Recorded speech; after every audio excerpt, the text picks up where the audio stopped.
we interrupt this programming to bring you some rather disturbing messages. I'm going to get eaten alive for this statement, but I'm going to say it anyways. The Leica R6 is one of the most overrated Leica SLRs that are film that you can buy. I know before you start typing up all your angry comments, hear me out. Not that it doesn't help engagement, because it does. So if you got those angry comments, feel free to put them in the comments, because that way, I might make some cash out of it. But I bought the Leica R6 right before COVID, 2018, 2019, for like $700. And then I had it CLA'd, and then I've been using it. And honestly, this camera is now worth $700.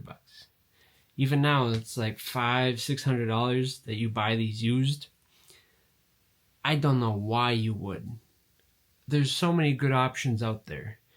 For $600, not only can you get one film camera, you can get a whole bunch of decent film cameras. So the major point why everyone says to buy these cameras is if your camera battery ever dies, at least you can shoot it at all shutter speeds. Okay, I've never once in the shooting of this camera, I've shot probably close to 80, 100 rolls through this thing. Never once had the battery die. Never once. I've replaced the battery every 2 years. Not that it dies, just because that's what I do with my film cameras that I like to use. So the claim that, hey, you can still use it if the battery dies, that's like a 1 in a million scenario for me. And I've shot it when it was minus 40 out. I've shot it when it was 120 some degrees out. Never once had the battery died. So that claim for me doesn't work. People say, oh, well, it's advanced for its time. I mean, it's got shutter speeds from about half a second all the way up to 1,000. So, I mean, 1/1000th of a second. I mean, that is fairly advanced for the time that it came out in. I'll give it that. But then at the same time, my Zorky, my Russian Zorky from 1962 has the same capabilities, the same exact shutter speeds that this one has. So can my Zorky. So the claim on that this is the most advanced SLR, I'm buying it. It does have some heft to it, I'll give it that. Feels premium. You can already feel being $600 lighter in your wallet when you use this camera. I mean, the only thing I'll give it that a lot of SLRs from the time that this one came out was that you couldn't set your meter being off. Like if you wanted to meter one stop lower, a lot of cameras won't let you do that. But then when you're a photographer back in the 60s, A, you either had to use a light meter, or B, you were smart. So when you go to take a picture and you go, hey, I need to have one stop darker, you just change your aperture a few clicks or change your shutter speed. So the fact that this is a feature, unless you got to use it because either they don't make the batteries or your camera's that far off, I mean, but there's not a lot to say. Every time I read a review, the Leica L6 the Leica R6 is the best SLR.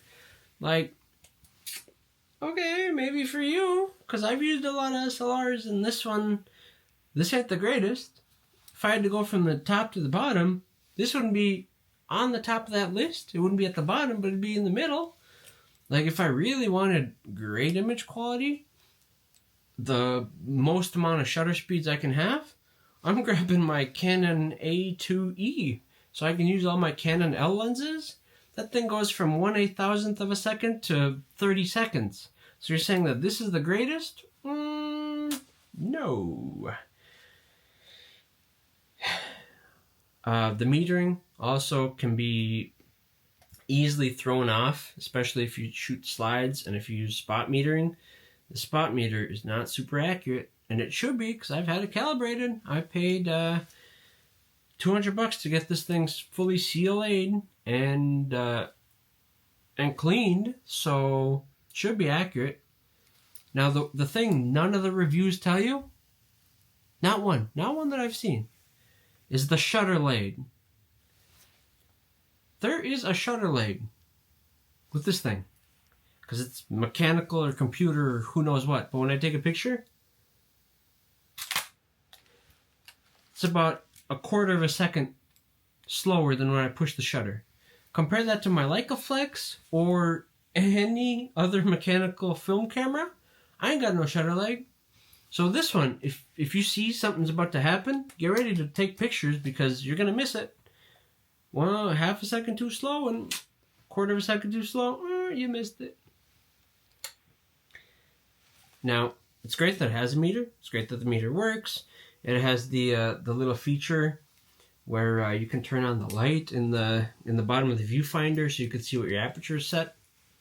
I mean, cool.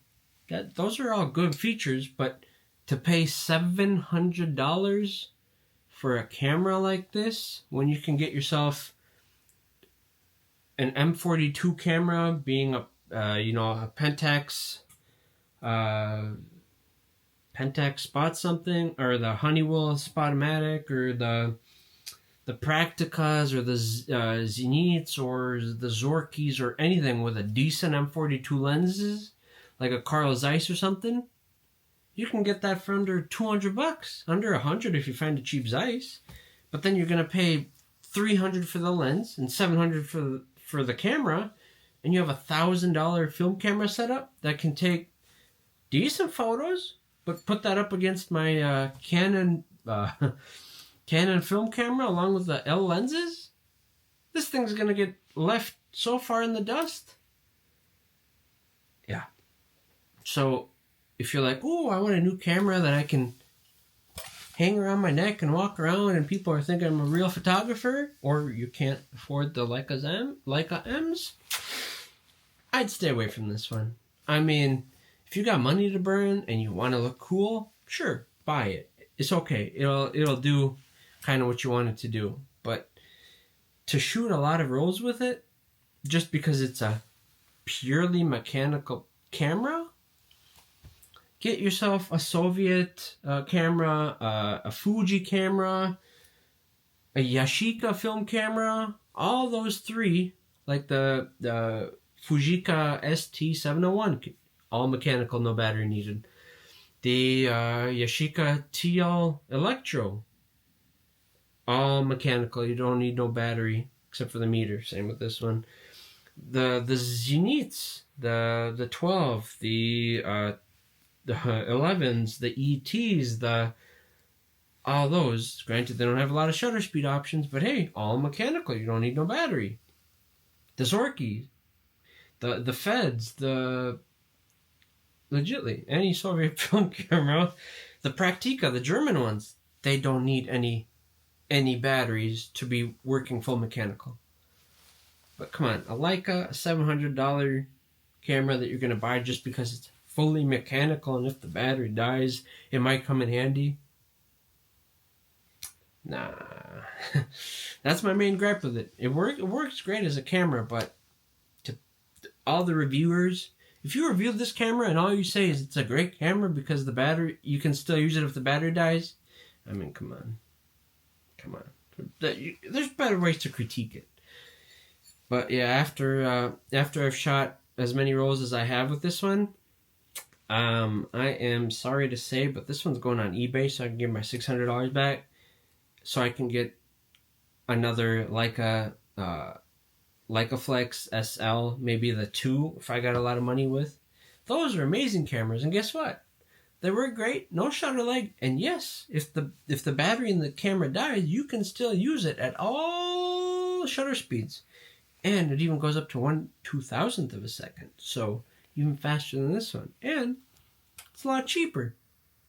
But yeah, if you're thinking of buying this camera, save yourself a headache, save yourself a lot of money. If you want something that's even better than this, the Leica Flex SL. As long as it's in working condition, it's gonna be better than this one. Trust me. I've shot a lot of rolls with this, but I've shot a lot more with the Leica Flex SL, and I grab that one every time. This one I'm like, ooh, it's okay. I might grab it. The meter is a little bit better, but nah, save your money.